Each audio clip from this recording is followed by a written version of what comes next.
Michael Shikha Niketan Higher Secondary Government Sponsored Co-ed English Medium School has taken an excellent initiative of teaching and make our students learn day-to-day lessons through audio and video in our YouTube channel. Teachers of all the subjects are working hard to enhance these online classes in the midst of this pandemic situation. It is a request to all the teachers, students and guardians to click the bell icon and subscribe our channel. Now the finally came to the point, that is extraction process of the metals. So we already have understood that we can mine, we can take out these minerals by the mining process, and with the minerals we also take out the gangue, the impurities, and we have to remove those impurities, those materials which are not desired, not required, and finally we can get the pure metal. So the chapter metallurgy actually means the process of extraction and as well as purification. Okay, this whole things is known as metallurgy. Okay, and extraction means we have to remove those impurities to get the pure metal, and purification means actually the refining process. When we get the metal, it also attached with some impurities. So we have to refine the metal to get the pure metal, and the process is known as refining process or the purification process. And metallurgy means the combination of these two, that is extraction of the metals as well as the refining process of the metal. So luckily we do not have to study the purification process, we just have to study the extraction process.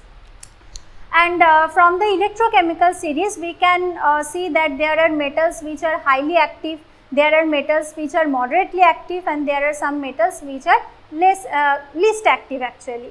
So the extraction process will be according to the nature of the metals, because which are those who are highly active in nature, basically they form different types of compound in the nature. So we have to remove those impurities in a type of way. But those who are moderately active metals, their tendency to form compounds and other kinds of materials is different. So then we have to take a different process or different extraction method to get the metal, and which are least active actually, the silver, the aurum, those are actually least active. So they do not have the tendency to form different type of or complex type of compounds actually. So their extraction process will be different. So according to the activity of the metals, we have to consider different extraction technique. So we can differentiate this whole process in this way. So we can differentiate the process according to the activity of the metals. For highly active metals, for moderately active metals,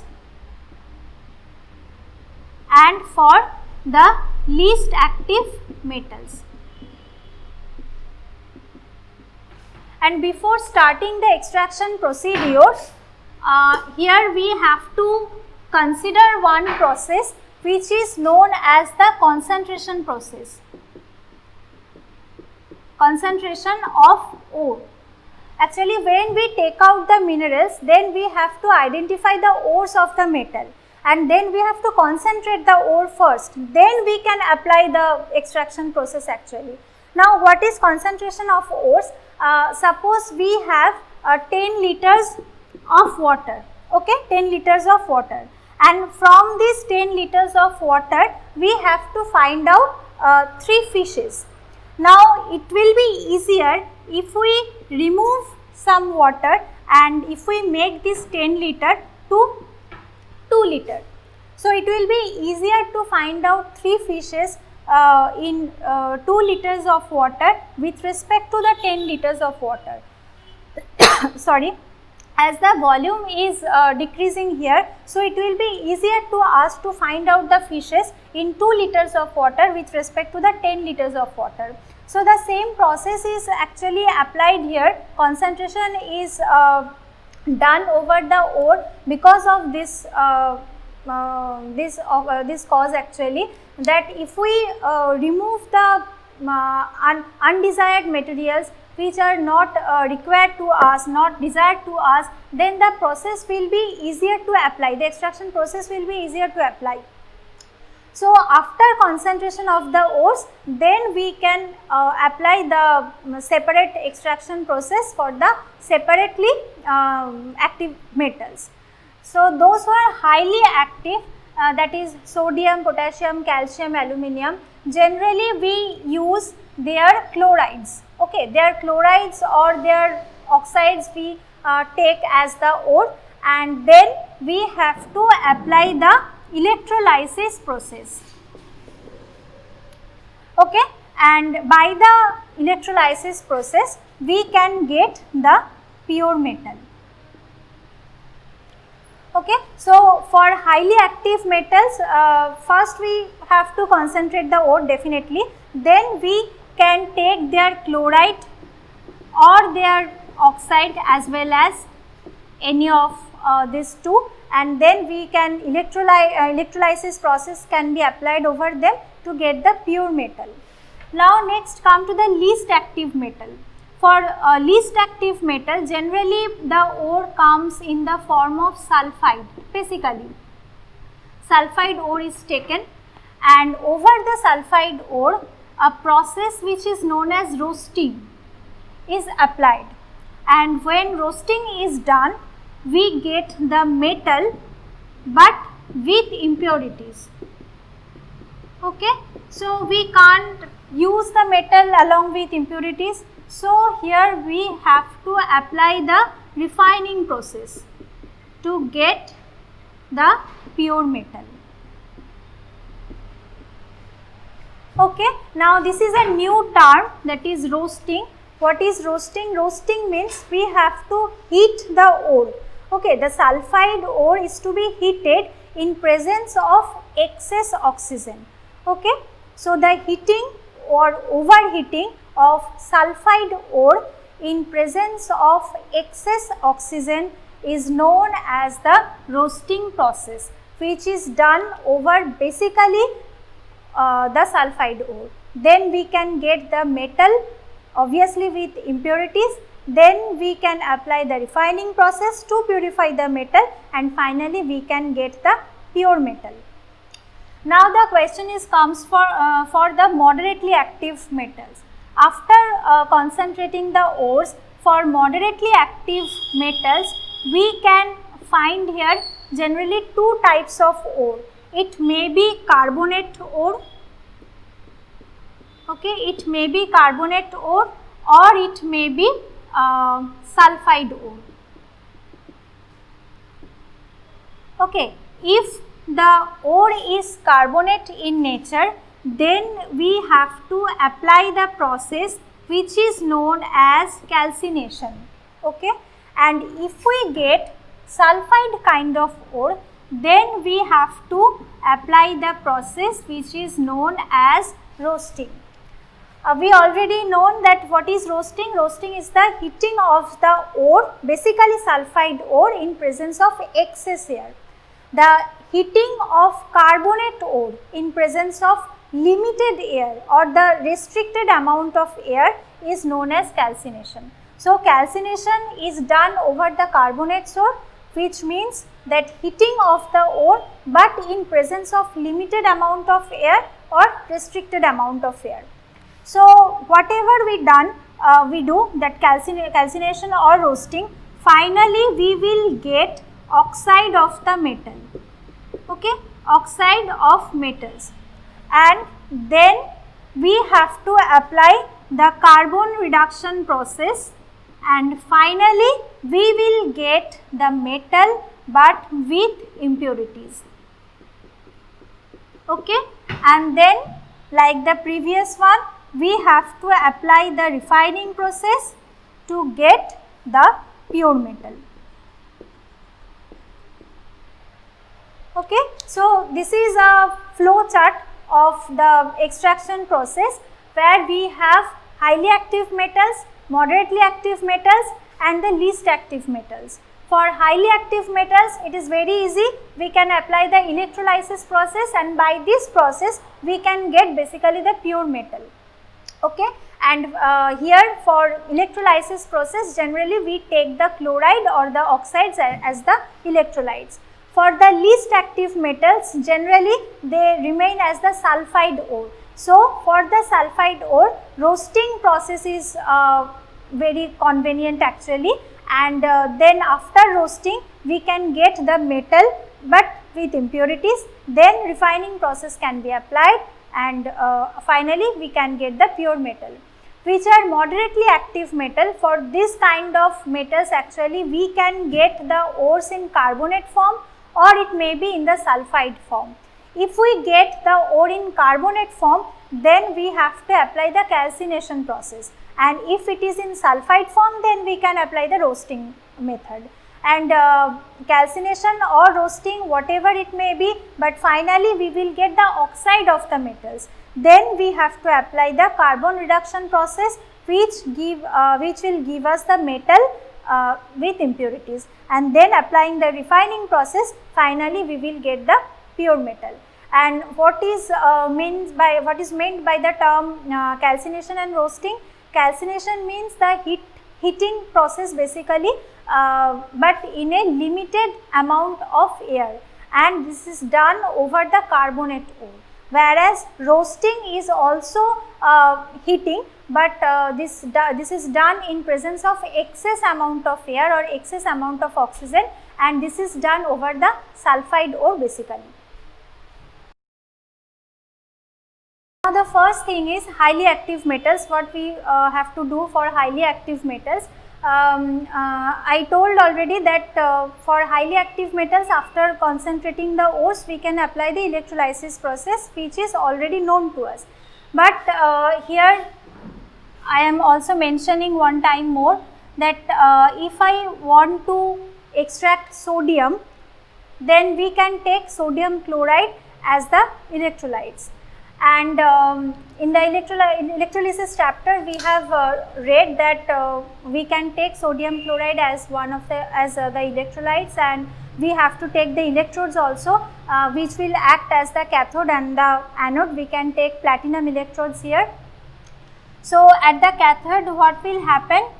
Actually, NaCl will dissociate as Na plus and Cl minus in the voltmeter. And in cathode, at the cathode, all the Na plus will move towards the cathode, and this Na plus actually will consume one electron to form sodium as the metal. Okay, and at anode, what will happen? All the Cl minus will move towards the anode, and it will reject one electron to form Cl atom, and in this way many other Cl atoms will be generated, and two of the Cl atoms will combine to form the chlorine as molecule, Cl2 molecule. So this is sodium is one of the highly active metals here, and to extract sodium we can apply sodium chloride as the electrolyte, and applying the electrolysis process we can get this metal in its pure state. Okay. There is another example, that is extraction of aluminium. Aluminium is also a highly active element.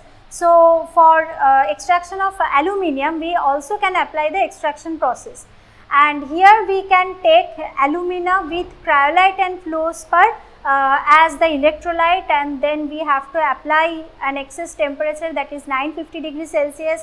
There we can use the graphites and carbon rods as the anode and cathode. All these things you have read in your electrolysis chapter. Here I am just showing the dissociation of Al2O3, that is Al2O3 will be dissociate forming aluminium ion 2Al3 plus and then 3O2 minus, and what will be happened at the cathode?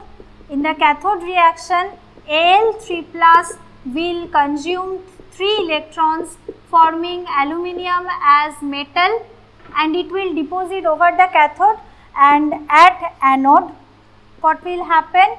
O2 minus will go and it will reject 2 electrons, okay, forming oxygen atom, and thus it will combine with another oxygen atom forming oxygen gas. Okay. So, we can take Al2O3, that is alumina, with cryolite and fluorspar as the electrolyte. We have to apply here 950 degrees Celsius. We can take graphite or carbon rods at the electrodes here. So, Al2O3 will dissociate forming aluminium 3 plus ion and oxide anion, and at the cathode aluminium will be deposited at the pure aluminium metal. So, in this process, in the process of electrolysis, we do not have to apply the refining method here only. Okay, here we can get the pure metal by this process. So, this is the way of extraction for highly active metals. Next, for least active metals or less active metals, which are basically we have here 2 examples, that is silver and gold. So, after concentrating those ores, basically we get the sulfide kind of ores here. Suppose if I consider one example here, cinnabar. Cinnabar is the ore of mercury, okay, Hg, and the formula of cinnabar is HgS. So, after concentrating this ore, we can get the sulfide of the metal mercury, which is mercuric sulfide, or cinnabar is called. So, when we get this sulfide ore, what we have to do, that is we have to apply the process which is known as roasting. That means heating the cinnabar in presence of excess amount of oxygen. Okay, then we will get mercuric oxide, that is HgO, and in presence of excess amount of heat, mercuric oxide will further dissociate to form mercury and oxygen. We do not have to use any kind of reducing agent here separately to reduce this HgO to form mercury. In presence of excess amount of oxygen and heat, mercuric oxide itself will dissociate to form the mercury and oxygen. So, for this kind of metals, those who are least active, it may be silver, it may be gold, or it may be mercury. There we can apply only the roasting process after the concentration process, and then it will itself reduce to form the metal and the oxygen.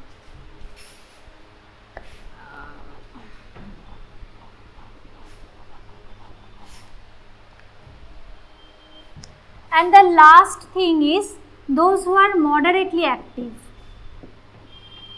Basically, the moderately active metals, we can find them as their sulfide or as their oxide or as their carbonates in the nature. So, here we have to apply different process to extract the metals. Suppose if we have the carbonate form after the concentration of the ore, then what to do? Suppose we have calamine. Okay, calamine means zinc carbonate. This is in carbonate form. So, after concentration this calamine, then we have to apply the process which is known as calcination.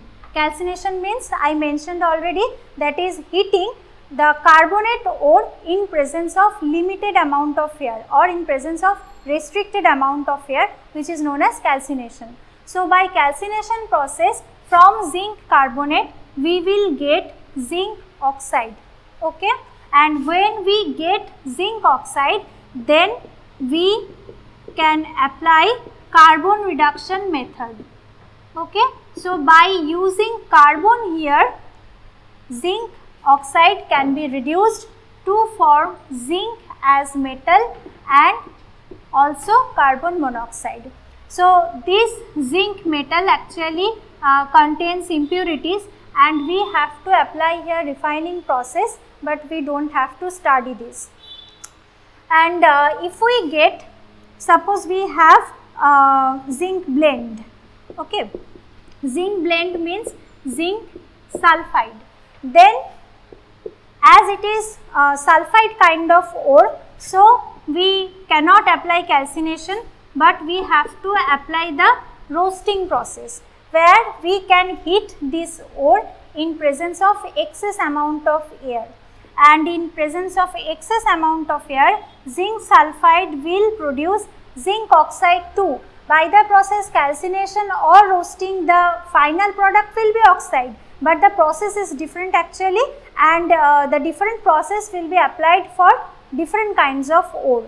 So here also we will get zinc oxide, and then we can apply carbon reduction method, that is again we have to heat these things in presence of carbon, and finally we will get zinc as the metal, and here we will get carbon dioxide because we have enough amount of oxygen here, but here the oxygen was limited, so carbon monoxide will found to be formed, but here we will get carbon dioxide, okay, and finally zinc, but with impurities, then we have to apply the refining process to get the pure metal. So for moderately active metals, after concentration we have two types of process. If the ore is carbonate type, then we can apply calcination. If the ore is sulphide type, then we have to apply roasting process to get the oxide of the metal. And after getting the oxide of the metal, we have to apply the carbon reduction method, where the carbon will reduce the oxide to form carbon monoxide or carbon dioxide, and ultimately the metal can be extracted finally along with some impurities. Sometimes for highly active metals or moderately active metals, we can use the reducing agent which have the more reducing power with respect to the corresponding metal oxides actually. That is after the concentration process, when we get the sulphide or carbonate, whatever it may be, and after applying the calcination or roasting process, when we get the oxides of the metals, then we can use the another metal which have more reducing power with respect to the previous metal oxide.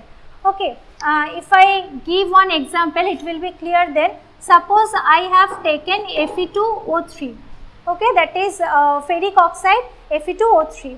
Now if I use here aluminium powder, because aluminium has more reducing power with respect to iron, okay, then we will get, in presence of heat obviously, we will get Al2O3 and iron.